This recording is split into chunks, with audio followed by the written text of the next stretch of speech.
บายดีเจ้าซื้อหยังสบายดีคอยซื้อยีนเจ้าเดีข้อยซื้อปายมื้อนี้เป็นวันหยัง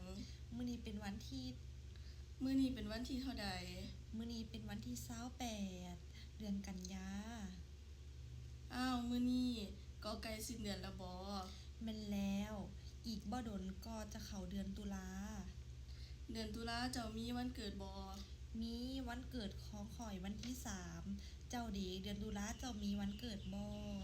บ่มีแต่ว่าวันเกิดข้อยอยู่เดือนพฤศจิก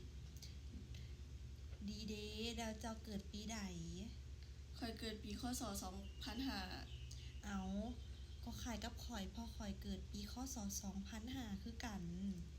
เจ้าฮู้บ่ปีใหม่ลาวมักอยู่เดือนใดฮู้อยู่ปีใหม่ลาวอยู่เดือนเมษา โอ้ดีหลายปีใหม่เป็นวันที่ทุกคนมักคอยมื้อนี้จะบ่ไปเที่ยวไสบ่บ่ไปข้อยฮ้อนเจ้าเด